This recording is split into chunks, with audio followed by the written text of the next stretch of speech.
नमस्कार। एबीपी गंगा के digital bulletin में आपका स्वागत है। मैं हूं पंकज सिंह रायबरेली से।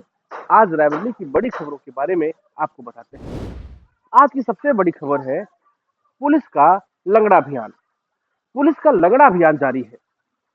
पुलिस और बदमाशों की मुठभेड़ में एक बदमाश को गोली लगी, घायल हुआ और उसे अस्पताल में भर्ती कराया गया। मामला सलोन थाना क्षेत्र में एक चोरी का था, जिसमें मुकदमा दर्ज हुआ और विवेचना में शिव पटेल और अनुज पासी का नाम आया, जिसकी तलाश पुलिस बड़ी ही सरगर्मी के साथ कर रही थी, लेकिन वो फरार चल रहा था। मुखबिर खास की सूचना के बाद पुलिस ने उसे हनुमानगंज पुलिया के पास धर दबोचा, जिसके बाद बदमाशों ने पुलिस पार्टी पर फायरिंग कर दी। आत्मरक्षा पुलिस ने फायरिंग की, जिसमें एक को गोली लगी, दूसरे को घेराबंदी में पकड़ लिया। दुष्कर्म पीड़िता को सरकार रानी लक्ष्मीबाई महिला सम्मान योजना के तहत एक सम्मान राशि देती है। चीरों की रहने वाली एक महिला सालों से भटक रही थी। डीपीओ, जो जिला प्रोबेशन अधिकारी होता है, उसके कार्यालय में तैनात एक बाबू ने उस महिला के खाते से 3 लाख रुपए हड़प लिए थे। जो मामला संज्ञान में आने के बाद अधिकारियों ने उस पर संज्ञान लिया और मामला कोर्ट तक पहुंचा। हाई कोर्ट ने संज्ञान लेने के बाद आदेश दिया कि उस बाबू के खाते से महिला को पैसा दिलवाया जाए, जो पैसा बाबू ने हड़प कर रखा है। आपको बता दें कि खीरो थाना क्षेत्र के गांव में 10 साल की बच्ची के साथ 16 मई 2016 को दुष्कर्म हुआ था, जिसके बाद वो टहल रही थी, घूम रही थी, परेशान थी, लेकिन अधिकारियों के कान पर जू नहीं रेंग रही थी। लेकिन जब मामला संज्ञान में कोर्ट की आया तो बाबू के खाते से पैसा देने की बात हुई। पिछले कई दिनों से मौसम का मिजाज बदला हुआ है। कभी हल्की धूप तो कभी बादल छा जाते हैं। सोमवार को हुई बारिश में लगभग 300 बीघे जो गेहूं है, उसकी पूरी फसल बिछ गई। कह सकते हैं कि टूटकर उसी खेत में गिर गई, जिसके कारण किसानों को काफी समस्याओं का सामना करना पड़ रहा है। इतना ही नहीं, आलू जो खेत में ही अभी पड़े हुए हैं, उनके भी सड़ने की पूरी आशंका जताई जा रही है।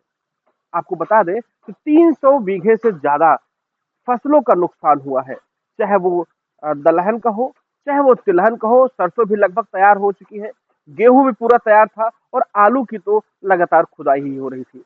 लेकिन बेमौसम बरसात ने किसानों के चेहरे पर चिंता की लकीरें लाकर खड़ी कर दी है। इतना ही नहीं, अब उन किसानों के लिए एक समस्या पैदा हो गई कि पूरी लागत तो लग गई, लेकिन उन किसानों का जो लाभ था, वो लाभ मिलना तो दूर, उनका मूलधन भी मिलना मुश्किल होगा। बेसिक शिक्षा विभाग की कक्षा 1 से 8 तक की वार्षिक परीक्षाएं शुरू हो चुकी हैं, लेकिन परीक्षाएं तो शुरू हो गई, लेकिन व्यवस्थाएं अभी 10 की 10 वैसे ही है।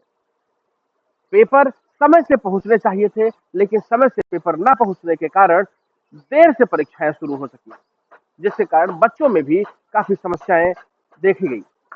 बता दें आपको कि केवल परीक्षाओं में ही अनियमितता या देर से पेपर ही नहीं पहुंचा, बल्कि स्कूलों में उपस्थिति भी कम मिली। जब बीएसए शिवेंद्र प्रताप सिंह भ्रमण कर रहे थे तो कुछ स्कूल में गए वो, जहां पर उनको उपस्थिति कम मिली। उपस्थिति कम मिलने के बाद एक प्राइमरी स्कूल है भैंसासुर सवैया, जहां पर 61 में से केवल 40 बच्चे ही परीक्षा देने आए थे।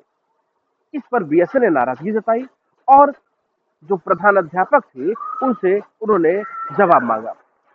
इस तरह से प्राइमरी की परीक्षाएं शुरू तो हो चुकी हैं, लेकिन उसमें अनियमितताएं अभी भी बरकरार है। वार्ता के बाद बिजली विभाग के कर्मचारियों की हड़ताल तो खत्म हो गई, लेकिन आम जनता को अभी भी बिजली की अव्यवस्थाओं से सामना करना पड़ रहा है। हड़ताल से वापस तो जो कर्मचारी हैं, संविदा कर्मचारी हैं या जो रेगुलर कर्मचारी हैं, वो आ तो गए हैं, लेकिन अभी भी कई ऐसे मोहल्ले हैं जो शहरी क्षेत्र में हैं, जो अंधेरे में डूबे हुए हैं। घंटों घंटों कई घंटों इंतजार करने के बाद थोड़ी देर बिजली आती है, फिर फॉल्ट हो जाती है। कारण कि थोड़ा सा मौसम बदला, थोड़े से मौसम के बदलने के बाद बिजली विभाग की पोल भी खुल गई। तो हड़ताल के समय तो समस्याओं का सामना करना ही पड़ा, लेकिन हड़ताल वापस होने के बाद भी अभी आम जनता को समस्याओं का सामना करना पड़ रहा है। अब देखना यह है कि बिजली की समस्या से ये कर्मचारी निजात दिला पाते हैं या फिर उन्हें अपनी समस्याओं से खुद ही जूझना पड़ेगा।